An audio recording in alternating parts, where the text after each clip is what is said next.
കഴിഞ്ഞ ദിവസം രാജ്യസഭയിൽ സുരേഷ് ഗോപിയും ജോൺ ബ്രിട്ടാസും തമ്മിലുള്ള വാക്പോര് സോഷ്യൽ മീഡിയയിലൊക്കെ വലിയ ചർച്ചയാകുന്നുണ്ട്. അതിൽ ജോൺ ബ്രിട്ടാസ് പറയുന്ന ഒന്ന് രണ്ട് കാര്യങ്ങളിൽ ഏറ്റവും പ്രധാനപ്പെട്ടത് നേമത്തെ അക്കൗണ്ട് ഞങ്ങൾ പൂട്ടി, ഞങ്ങൾക്ക് തൃശ്ശൂരിലെ അക്കൗണ്ട് പൂട്ടിക്കാൻ വലിയ സമയമൊന്നും വേണ്ട എന്നുള്ളത്.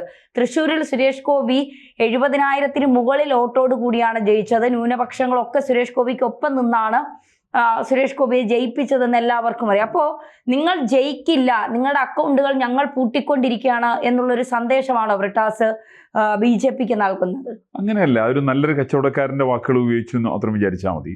ഞങ്ങൾ കോൺഗ്രസ്സുകാരൻ്റെ വോട്ട് മൊത്തമായിട്ട് ഞങ്ങൾ വാങ്ങിക്കും, അതിൻ്റെ പണം ഞങ്ങൾ കൊടുക്കും. കാരണം ആ പണം ഇഷ്ടം പോലെയുണ്ട്. കാരണം ജോൺ ബ്രിട്ടാസ് തുടങ്ങിയിട്ടുള്ള കമ്മ്യൂണിസ്റ്റുകാരൻ്റെ കയ്യിൽ കോടിക്കണക്കിന് റുപ്യ അഴിമതി നടത്തിയിട്ടുള്ള പണമുണ്ട്. ആ പണം കൊടുത്തിട്ട് ഞങ്ങൾ ഇവരുടെ വോട്ട് കോൺഗ്രസ്സുകാരൻ്റെ വോട്ട് വാങ്ങിക്കുന്ന പറയുന്നത്. അതിനവർക്കൊരു ശരിക്കും നാടൻ ഭാഷയിൽ പറഞ്ഞിട്ടുണ്ടെങ്കിൽ എല്ലാ സ്ഥലത്തു നിന്ന് 3-ാം സ്ഥാനത്താകാൻ സാധിക്കുന്ന ഒരു സ്ഥാനാർത്ഥിയുണ്ട്, കെ മുരളീധരൻ. അയാൾ തന്നെയാണല്ലോ അവിടെ നിയമത്തൊന്നും അനുസരിച്ചാലും 3-ാം സ്ഥാനത്തായി.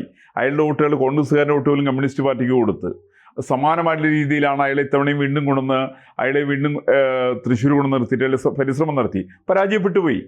ഇപ്പോൾ ജോൺ ബ്രിട്ടാസ് മനസ്സിലാക്കേണ്ടത്, ജോൺ ബ്രിട്ടാസ് വിചാരിക്കുന്ന മാതിരി ആരും തോൽപ്പിക്കാനും വിജയിപ്പിക്കാനും കഴിയുന്ന രീതിയിലുള്ള ഒരു ഒരു ബൗദ്ധിക ശക്തിയോ അല്ലെങ്കിൽ ഒരു കാര്യക്ഷമതയോ കമ്മ്യൂണിസ്റ്റ് പാർട്ടിയെ സംബന്ധിച്ചില്ല. കമ്മ്യൂണിസ്റ്റ് പാർട്ടി വളരെ പരമദയനീയമാണ്. കേരളത്തിൽ കമ്മ്യൂണിസ്റ്റ് പാർട്ടി ഇല്ലാണ്ടായിക്കൊണ്ടിരിക്കുകയാണ്. അതിന് നേതൃത്വം കൊടുക്കുന്ന ജോൺ ബ്രിട്ടാസിനെ പോലുള്ള ആളുകളാണ്.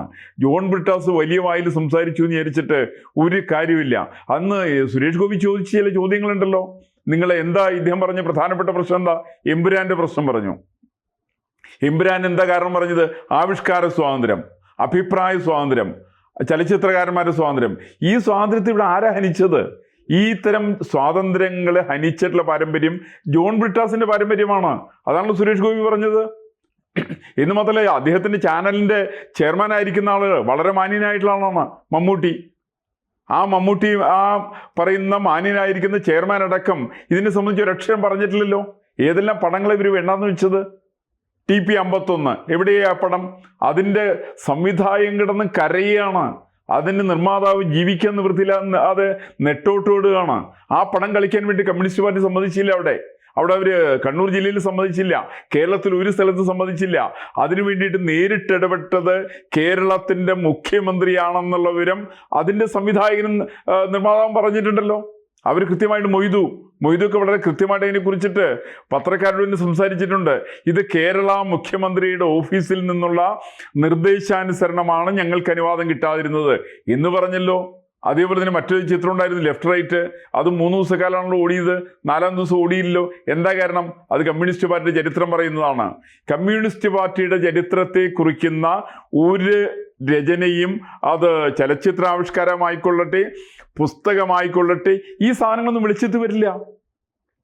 ഇതൊരു തടയുന്ന പരിപാടിയാണ് കമ്മ്യൂണിസ്റ്റ് പാർട്ടിയെ സംബന്ധിച്ചുള്ളത്. അതുകൊണ്ടാണ് ജോൺ ബ്രിട്ടാസ് പറഞ്ഞത്, നിങ്ങളെ തോൽപ്പിച്ചു, ഞങ്ങൾ നിങ്ങളെ തൃശ്ശൂരും തോൽപ്പിക്കും. ഇതൊക്കെ പറയാൻ പാകത്തിലുള്ള യാതൊരു കരുത്തും ഇന്ന് ജോൺ ബ്രിട്ടാസിനെ സംബന്ധിച്ചില്ല, അദ്ദേഹത്തിന്റെ പാർട്ടിയെ സംബന്ധിച്ചില്ല.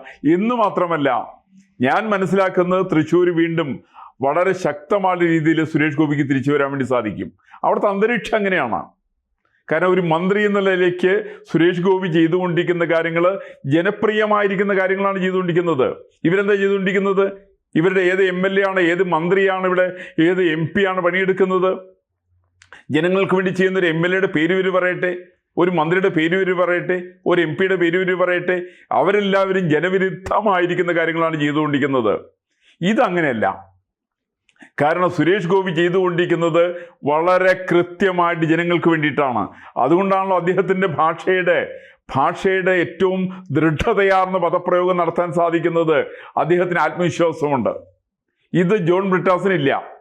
ഇപ്പം നമ്മളിതിനിപ്പോൾ പാർലമെന്റിൽ കണ്ടല്ലോ ഈ ചർച്ചയിൽ പങ്കെടുത്ത ആളുകളുടെ അവസ്ഥ. എന്താ ചർച്ചയിൽ ആരൊക്കെ പങ്കെടുക്കാതിരുന്ന ആരൊക്കെയാണ്? രാഹുൽ ഗാന്ധി പങ്കെടുത്തില്ല. ചർച്ചയിൽ പങ്കെടുത്തൊന്നുമില്ലല്ലോ. പിന്നെ പ്രിയങ്ക ഗാന്ധി, ഇവർ അറിഞ്ഞിട്ട് തന്നെയില്ല. ഇങ്ങനെ വഖഫിന്റെ ഭേദഗതി ബില്ല് അവതരിപ്പിക്കുന്നു എന്നുള്ള വിവരം ആ സഹോദരി അറിഞ്ഞിട്ടേ ഇല്ല. അവരിതുകൊണ്ട് പാർലമെന്റിൽ വന്നില്ല. അവർ പറഞ്ഞ് എൻ്റെ അമ്മായിയുടെ മോളുടെ ആരുടെ കല്യാണം ഉണ്ടെന്ന് അവർ പറഞ്ഞത്. അവരാ വിശേഷത്തിന് വേണ്ടിയിട്ട് പോയി. അവർക്ക് പാർലമെന്റിൽ വരാൻ നേരമില്ല. ഈ വിഷയം ചർച്ച ചെയ്യാൻ അവർക്ക് അറിയില്ല, അവർ ഈ വിഷയം പഠിച്ചിട്ടില്ല, അവർക്ക് ഈ വിഷയം മനസ്സിലാകില്ല. അതുകൊണ്ട് അവരാരും ചർച്ചയിൽ വരില്ല. അവരെ ആകെപ്പാട് ബഹളം കൂട്ടാൻ വേണ്ടിയിട്ട് അയച്ചത് അവിടെ മധുരയിൽ പോയിട്ട് മടങ്ങി വന്നിട്ടുള്ള ജോൺ ബ്രിട്ടാസിനെയാണ്. ജോൺ ബ്രിട്ടാസ് ഇന്ന് കമ്മ്യൂണിസ്റ്റ് പാർട്ടിയുടെ വലിയ നേതാവാണ്. ചിലപ്പോൾ ഒരുപക്ഷെ കമ്മ്യൂണിസ്റ്റ് പാർട്ടിയുടെ ഓൾ ഇന്ത്യ ജനറൽ സെക്രട്ടറി ആയാൽ പോലും അത്ഭുതപ്പെടാനില്ല. കാരണം ആ പാർട്ടിയിൽ 4 വാക്ക് തികച്ച് പറയാൻ സാധിക്കുന്ന ആരുമില്ലാത്ത പരമദയനീയമായിരിക്കുന്ന അവസ്ഥയിലാണ് കമ്മ്യൂണിസ്റ്റ് പാർട്ടി. അവിടെ ജോൺ ബ്രിട്ടാസ് ആണ് അവിടെ വാതിറക്കുന്ന ഒരാളുള്ളത്. ബാക്കി ആർക്കും വാതിറക്കാൻ വേണ്ടിയിട്ട് അറിയില്ല. ബാക്കി എല്ലാവരും വളരെ സൈലന്റ് ആയിരിക്കുന്ന ആളുകളാണ്. അപ്പം ജോൺ ബ്രിട്ടാസിന് ഇത്തരം വങ്കത്വങ്ങൾ ഇന്ത്യൻ പാർലമെന്റിൽ രാജ്യസഭയിൽ വിളിച്ചു പറയാൻ വേണ്ടിയിട്ട് സാധിക്കും. ഈ പറയുന്ന തോൽക്കുന്നതിന് തോൽപ്പിക്കുന്നതിന് കഥകളൊക്കെ പറയുന്നത് അത് ഇലക്ഷൻ സമയത്ത് പറയേണ്ട കാര്യങ്ങളാണ്. അതിന് ഇലക്ഷൻ സമയത്ത് പറയാതെ കണ്ട് ഇപ്പം പറയാൻ കാരണം സുരേഷ് ഗോപിയെ ഏതെങ്കിലും സ്ഥലത്തുനിന്ന് ചവിട്ടി താഴ്ത്താൻ സാധിക്കുമെന്നുള്ള പരിശ്രമം നടത്തുകയാണ്. ഇതൊരു മൂന്നാംകിട രാഷ്ട്രീയത്തിന്റെ ഭാഗമാണ്. ഇവർ ഈ CPM ബ്രിട്ടാസ് അടങ്ങുന്ന CPM ഭയക്കുന്നത് സുരേഷ് ഗോപിയാണ്, BJPയുടെ വളർച്ചയാണോ? അവർ തീർച്ചയായിട്ടും ഭയക്കുന്നത് ഒന്നാമത് അവര് ഭയക്കുന്നത് BJPയുടെ വളർച്ചയെ തന്നെയാണ്. BJP കേരളത്തിലെ വളർച്ച അത്ഭുതകരമായിട്ടുള്ള വളർച്ചയാണ്. അത് നമ്മൾ 20% വോട്ട് നോക്കിയിട്ട് കാര്യമൊന്നുമില്ല. പുതിയ ചെറുപ്പക്കാർ വന്നുകൊണ്ടിരിക്കുന്നത് BJPയിലേക്കാണ്. കാരണം നമ്മളിപ്പോൾ ഒന്ന് എടുത്തു നോക്കും, BJPയുടെ സംസ്ഥാന അധ്യക്ഷൻ രാജീവ് ചന്ദ്രശേഖറാണ്. ഒരു ഒന്നാന്തരം ടെക്നോക്രാറ്റാണ്. സമാനമായിട്ടുള്ള രീതിയിൽ ഒരാൾ ആരെ കോൺഗ്രസ് പാർട്ടിയിൽ ആരാ ഉള്ളത്? കോൺഗ്രസിന്റെ പാർട്ടി അധ്യക്ഷന്റെ പേരെന്താ? K. സുധാകരൻ. അദ്ദേഹത്തിന് അറിയാവുന്ന പണി എന്താ? അടിപിടി. വേറെന്താ പണി അദ്ദേഹത്തിന് അറിയാം? RSS ഷായ്ക്ക് കാവൽ നിൽക്കാൻ പറ്റും. RSS ഷായ്ക്ക് കാവൽ നിൽക്കാന്നൊക്കെ പറയുന്നത് സ്വന്തം കാവലിന് വേണ്ടിയിട്ട് RSSന് മുറ്റത്ത് പോയിട്ട് നിൽക്കുന്ന ആളാ പുള്ളി.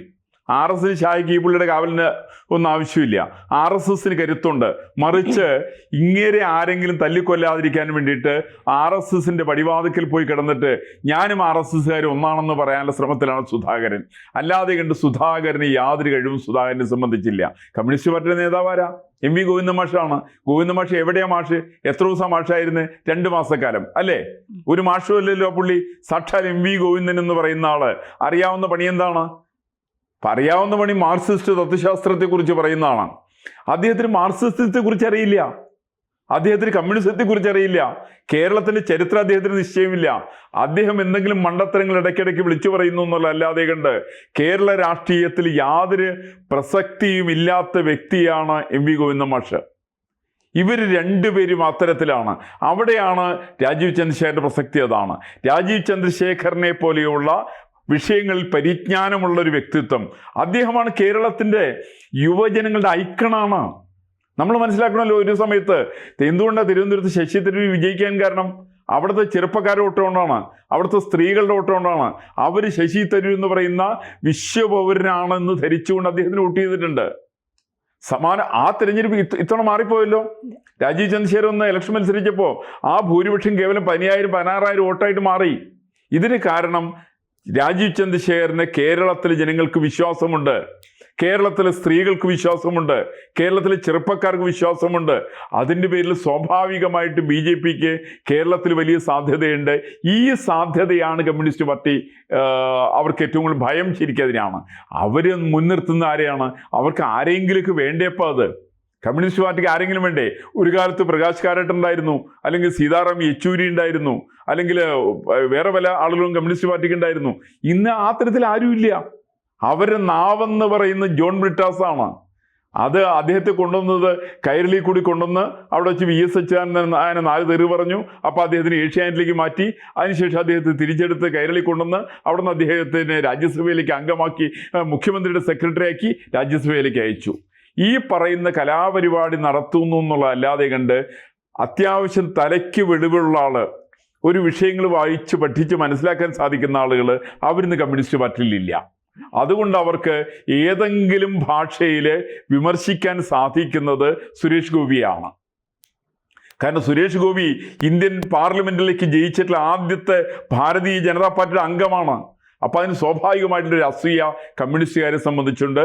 ആ അസൂയയുടെ ഒരു പ്രകടിപ്പിക്കലായിരുന്നു രാജ്യസഭയിൽ നടന്നതെന്നാണ് എൻ്റെ അനുമാനം.